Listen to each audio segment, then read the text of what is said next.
নমস্কার বন্ধুরা, আমি আপনাদের বন্ধু ডক্টর শ্রী সুব্রত। শ্রী সুব্রত অ্যাস্ট্রোলজিক্যাল কনসালটেন্সির পক্ষ থেকে আপনাদের জানাই শুভেচ্ছা।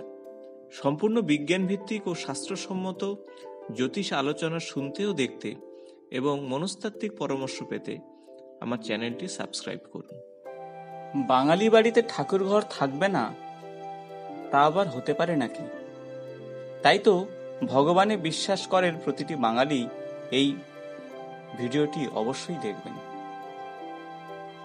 কেন এমন কথা বলছি তা নিশ্চয়ই ভাবছেন আপনারা।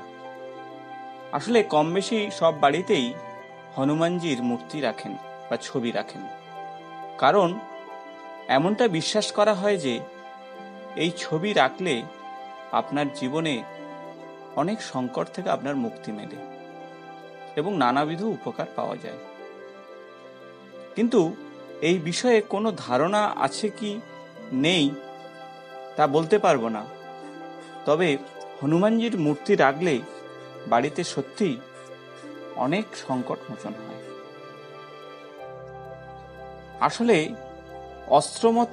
আসলে শাস্ত্রমতে সব ধরনের হনুমানজির ছবি বা মূর্তি বাড়িতে রাখা উচিত নয়।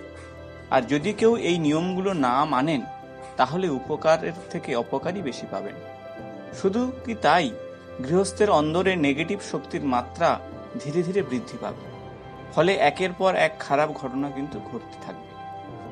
তাই বলবো, যারা হনুমানজির ছবি বা মূর্তি বাড়িতে রাখতে চান তাদের অবশ্যই এই ভিডিওটিতে চোখ রাখতে হবে, না হলে কিন্তু হঠাৎ করে কোনো বিপদ কিন্তু ঘটে যেতে পারে। তাই আমার এই ভিডিওতে আমি জানাবো আজকের যে বাড়িতে কোন ধরনের হনুমানের মূর্তি বা ছবি রাখলে, বিশেষত আগামী 19শে এপ্রিল অর্থাৎ আগামীকাল হনুমান জয়ন্তী, এই দিনেই আপনি কোনো মূর্তি অথবা কোনো ছবি প্রতিষ্ঠা করতে পারেন বাড়িতে, এবং সেই ছবিকে প্রতিদিন আপনি শ্রদ্ধার সঙ্গে পূজার্চনা করতে পারেন, এবং সেগুলো করলে আপনার জীবনের কাঙ্ক্ষিত যে ইচ্ছাগুলো তা অবশ্যই পূরণ হয়ে যাবে। তো বন্ধু, আসুন দেখে নেওয়া যাক কোন ছবি আপনার জন্য শুভকর হবে।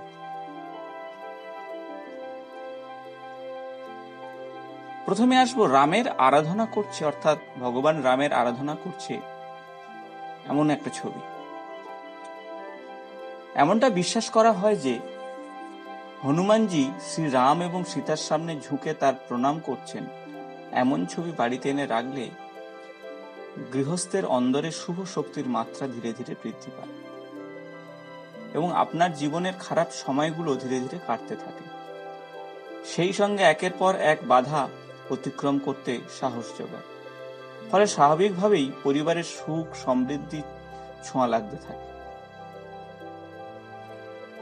তাই বন্ধু বলবো, আপনার পরিবারে যদি এমন কোনো সমস্যা থাকে তাহলে এই রামকে অর্থাৎ ভগবান রামকে আরাধনা করছে এমন কোনো হনুমানের ছবি। হনুমানজি উজ্জ্বল রঙের ধুতি পরে রয়েছেন এমন ছবি ব্যাকগ্রাউন্ডে একেবারে সাদা, এই ধরনের ছবি ঠাকুর ঘরে রাখলে কর্মজীবনের সম্পর্কিত যে কোনো সমস্যা মিটে যেতে সময় লাগে না। সেই সঙ্গে চোখে পড়ার মতো পদোন্নতিও ঘটে। শুধু তাই নয়, আপনার ইনক্রিমেন্ট অর্থাৎ মাইনে বাড়তে সময় লাগে না। প্রসঙ্গত একটা বিশ্বাস করা হয় যে এই ছবি গৃহস্থের অন্দরে জায়গা করে নেওয়া মানেই আপনার স্বপ্নের চাকরিটা কিন্তু পেতে সময় লাগে না। শ্রী হনুমানের মনে বসে রামের নাম জপ করেন এটাই বিশ্বাস করা হয়।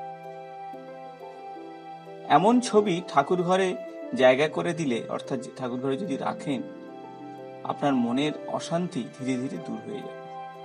আপনি হঠাৎ রেগে যাচ্ছিলেন, সেই রাগার পরিমাণটা ধীরে ধীরে কমে আসবে। শুধু তাই নয়, আপনি বা আপনার ছেলের মনোযোগের অভাব ঘটছে, পড়াশোনা ঠিক মতো করতে পারছে না, উন্নতিতে ব্যাঘাত ঘটছে, সেক্ষেত্রে এই ধ্যানরত হনুমানজির ছবি যদি আপনি আপনার ঠাকুর ঘরে রাখেন তাহলে অবশ্যই শুভ ফল পাবেন। সেই সঙ্গে আপনার সিদ্ধান্ত নেওয়ার ক্ষমতা বৃদ্ধি পাবে, ফলে কর্মজীবনের উন্নতির পথ আরো প্রশস্ত হবে। গদা হাতে যে হনুমানজির ছবি, তা কিন্তু শারীরিক ক্ষমতার বহিঃপ্রকাশকে নিদর্শন করে। তা ঠাকুর ঘরে রাখলে মনের জোর বৃদ্ধি পায়, ফলে জীবনের চলার পথে সামনের দিকে এগোতে আপনার কোনোভাবে ভয় লাগে না।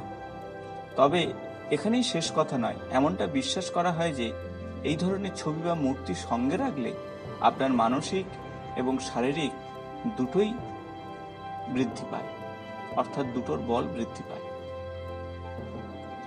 হনুমানজি ধ্যানরত অবস্থায় বসে সূর্যদেবকে পূজা করছেন এমন কোনো ছবি যদি আপনি বাড়িতে রাখেন, তাহলে শরীরের ভিতরে ও বাইরে থেকে আপনি অনেকটা প্রফুল্ল এবং চাঙ্গা হয়ে উঠবেন।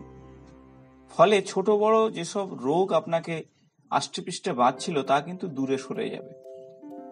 সাধারণত এই ধরনের ছবিতে আপনি যদি নিয়মিত পূজার্চনা করেন, তাহলে আপনার আয়ুর ক্ষেত্রে বৃদ্ধিযোগ দেখা যায়। সেই সঙ্গে আর্থিক সমস্যা মিটে যাবে। শুধু তাই নয়, অল্প সময়ে আপনার টাকা পয়সা জমতে সময় লাগবে না। ফলে টাকা আসলেই আপনার কাঙ্ক্ষিত সফলতা আসতে দেরি হবে না। তাই তো বলছি বন্ধু, যদি আপনি আপনার কাঙ্ক্ষিত সফলতা পেতে চান, তাহলে সূর্যদেবকে আরাধনা করছে এমন কোনো ছবি আপনি লাগান। এমনটা বিশ্বাস করা হয় যে হনুমানজির মুখ উত্তর দিকে রয়েছে এমন কোনো ছবি বা মূর্তি ঠাকুর ঘরে স্থান করে দিলে সমস্ত দেবদেবীর আশীর্বাদ মিলতে পারে আপনার। ফলে জীবনের ছবিটা কিন্তু বদলে যাবে। সেই সঙ্গে আপনার বিভিন্ন বিপদ সেগুলো কেটে যাবে। যে ছবি বা মূর্তিতে হনুমানজি দক্ষিণ দিকে মুখ করে রয়েছেন এমন কোনো ছবি যদি আপনি গৃহস্থে এনে রাখেন, তাহলে আপনার মৃত্যু ভয় কেটে যায়।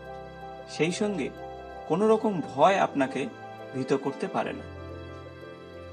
তো বন্ধু, আজ আমি আপনাদের এই গ্রহ রহস্য আপনাদেরকে শোনালাম যে হনুমানজি শুধু ছবি বা মূর্তি এনে বাড়িতে রাখলে হবে না, তার বিশেষ বিশেষ মূর্তি বা ছবির ভিন্ন ভিন্ন তার শক্তি এবং তার কাজ আছে।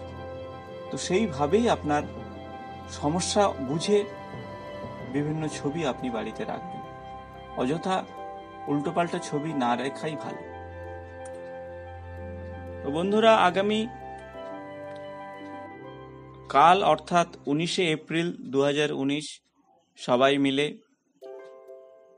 11তম অবতার ভগবান শিবের এই রুদ্রমূর্তি হনুমানজির পূজার্চনা করুন এবং জীবনের বিভিন্ন ভয় ভীতি এবং বিভিন্ন সংকট থেকে উদ্ধার হওয়ার জন্য এই ভগবান হনুমানজিকে পূজা করুন। পাশাপাশি যাদের জন্মকুণ্ডলিতে শনি এবং মঙ্গলের অশুভ প্রভাব রয়েছে, তারাও এই হনুমান জয়ন্তীতে হনুমানজির পূজা অর্চনা করুন। ভালো। তো আজ এই পর্যন্ত। এমনই গুরুত্বপূর্ণ বিষয় নিয়ে আবার আপনাদের সামনে হাজির হব। জয় হনুমানজি কি জয়, জয় হনুমানজি কি জয়, জয় হনুমানজি কি জয়। বন্ধুরা, যদি ভিডিওটি ভালো লেগে থাকে তাহলে বন্ধুদের সঙ্গে শেয়ার, লাইক ও কমেন্টস করতে ভুলবেন না। নিয়মিত আমার চ্যানেলের আপডেট পাওয়ার জন্য সাবস্ক্রাইব করে বেল বাটনটি প্রেস করবেন। আজ এই পর্যন্ত। নমস্কার।